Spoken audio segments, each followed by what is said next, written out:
United States is rattled with India's response with regards to the sanctions. US trade advisor has made it very evident. Now Peter Navarro ramped up his criticism of India's Russian oil imports, accusing New Delhi of financing Russia's war in Ukraine and dubbing the conflict as Modi's war. Navarro claimed India's purchase of discounted Russian oil is fueling Moscow's aggression and burdening the American taxpayers. He also went ahead and said India could actually get a 25% reduction in the US tariffs if it stops buying Russian oil. Navarro's remark come just after a day Donald Trump's 25% tariffs on Indian goods came into effect. This is a move which is designed to punish India for its continued purchase of Russian oil despite pressure coming in from the Western world. House Foreign Affairs Committee has now criticized Donald Trump's administration for the sanctions. The Democrats are saying instead of imposing sanctions on China or other purchasing larger amounts of Russian oil, Donald Trump is singling out India, hurting Americans and sabotaging the US-India relationship in the process. So this is a 180-degree change that we have seen just in the span of 12 hours. These two extremely different statements coming in from the United States. One side, we are seeing the United States administration saying India-US relationship is strong. On the other side, we have a statement in which a very close advisor to Donald Trump is saying that this is Prime Minister Modi's war.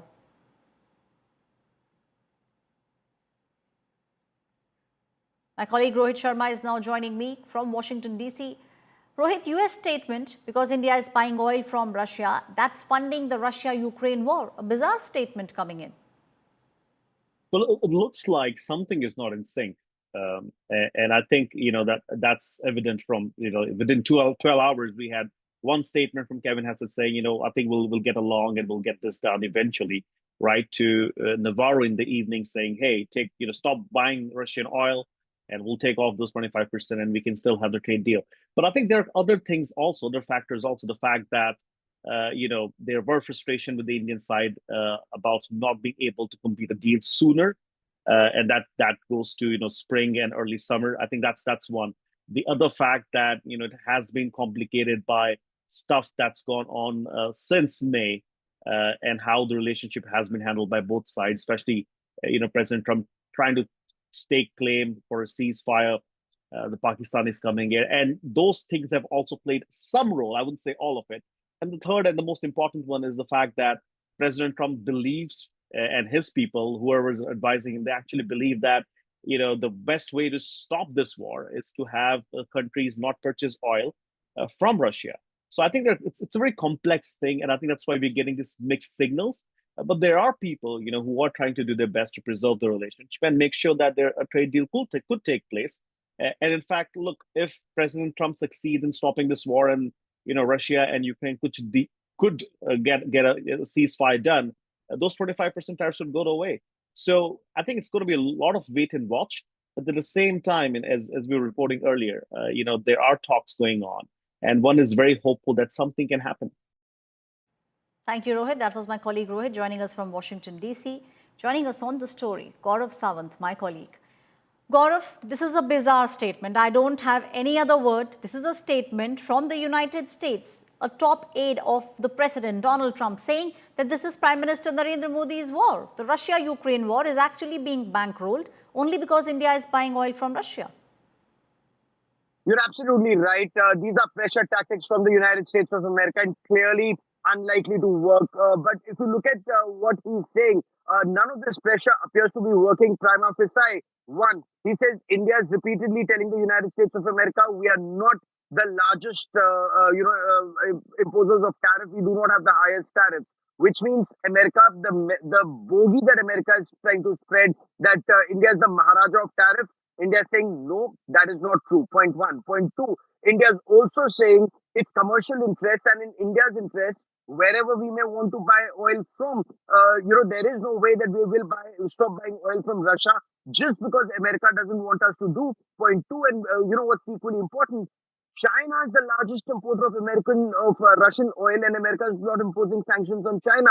Europe is the biggest importer of gas, no sanctions on Europe. And Peter Navarro knows that, and yet he calls it Modi's war because it's kind of they're trying to build it up to a crescendo to mount pressure on India for India to stop buying Russian oil so that Trump can declare victory. But what's equally disturbing, and Aishwarya, you cover this very closely, the fact that the Americans want inroads in Indian agriculture sector.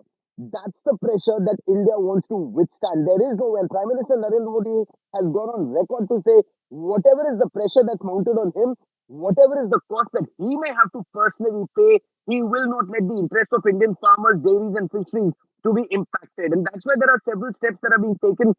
You've spoken to the Commerce Ministry and others in the government who are very clearly saying that there are steps that are being taken to mitigate whatever impact there will be. There may be, of course, there will be an impact in the short run. On our textiles, on our fisheries, on our leather exports, but oil exports, refined oil exports, the fuel that we refine and then re-export to Europe and America, that spared the sanctions. Pharmaceuticals not on the additional sanctions, and neither, you know, electronic exports. So yes, there is some impact. There are steps that are being taken to mitigate that. Prime Minister's visit to SCO becomes very important, but no buckling under American pressure. We've withstood it before, we'll withstand it again. You heard Mohan Bhagwat, the RSS chief, also making it very clear. Nimbu pani piyo, shikanji piyo, cold drink pina zaruri thodi hai. Right, Gaurav, and rightly so, because we have seen what was the campaign of the US president. He said MAGA, which means he's there to make America great again. He's keeping America first, and that's exactly what the Indian government, our Prime Minister Modi, has also been saying, that if you can prioritize America, then I am also prioritizing India. And you also rightly pointed out, this is singling out that is happening. If Russian oil was the only talk that US wanted to have, that was the only criteria, then most of the sanctions should have been put on China. Absolutely right. There are no sanctions. There are no sanctions on China because China has leverage on United States of America. They stopped exporting rare earths, minerals, and magnets to America, and that's why America doesn't want to do that. So what does it show? If you have leverage, if you have power, then America will back down. All this crescendo that comes from people like Scott Bessent or from Peter Navarro or others. What is this? This is just kind of surround sound. The American media is also not asking them tough questions. So all that said about independent media, they're asking them the tough questions. India is not the largest importer of Russian oil, so why sanctions on India? The fact that it was the Biden administration that asked India to import oil from Russia to stabilize global prices. Why is it that all of this is not being put out in public domain? All of this does appear to be bullying tactics by the United States of America. And clearly, I covered the 1998 Pokhran nuclear test, the Kargil War of 1999. The sanctions that were in place. Yes, our Seeking and Sea Harrier fleet was grounded. Yes, we suffered after the test. But then, India is a very, very strong country. We're a big country. We're able to withstand COVID. You and I covered COVID together, right? We've seen how India was able to withstand the onslaught. Many other countries collapsed. India did not collapse. India, keep in mind, we're a $4 trillion economy. We are right now the fourth largest economy. We want to be the third largest economy. So we will, soldier on. We will carry on. There will be trouble in the short term. Yes, some sectors will suffer, but at least farmers will be protected. And that is a red line. That is India's red line. We cannot let farmers suffer. We cannot let our dairies suffer. We cannot let our fisheries suffer. And most important, you cannot let America bully India. If you claim to be a strategic partners do not bully. 25 years invested in this relationship, and we've covered every step of those 25 years, from Kargil War to NSSP to strategic nuclear relationship, all of that. And Trump is trying to throw that out of the window. Clearly should not happen. India is trying to ensure it does not happen, given the fact that we're giving them the GE 404 engine deal, a $1 billion deal. But then if Trump behaves in this way, will those engines be supplied? So there are questions that Prime Minister Modi will also have to internally debate, that should we be giving that contract to America, given the way they've behaved and the track record with GE 404 engines. Right. Thank you, Gaurav, giving us those details, putting things in perspective, and also rightly pointing out that this is a 25-year relationship.